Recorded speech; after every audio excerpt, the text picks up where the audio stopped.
And now, let's begin making the chain. Every chain starts with a slip knot.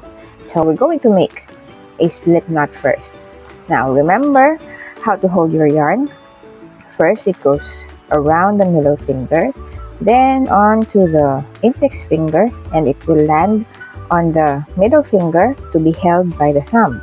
Now, very loosely, you don't want this to be too tight, very loosely wind your finger or your yarn into your index finger.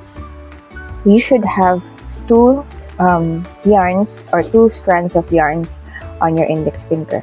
Now the one at the back, you put it in front so that you're gonna form an X like this. And then now the one at the back, you put it in front and through your finger. Now you're going to pull your index finger upward to tighten it a bit. Now you're going to make this loop. That is a slip knot, and this is the loop that we want.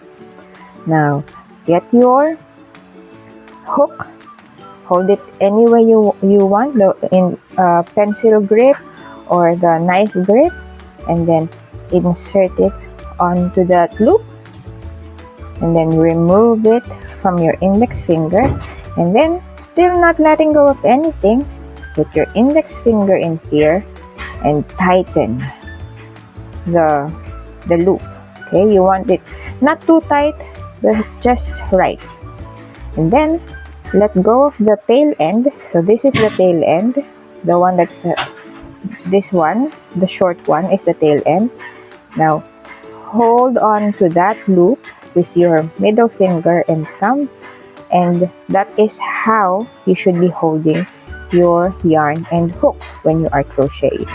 Okay. This part of the hook, this one, should be facing the yarn always whenever you are making any project at all.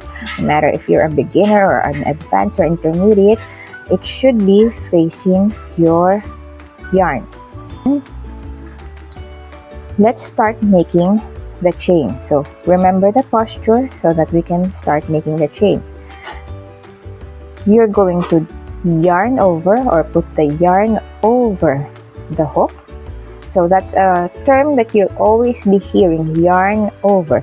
That means you're going to put the yarn over the hook and then catch it with the hook and then pull through the loop.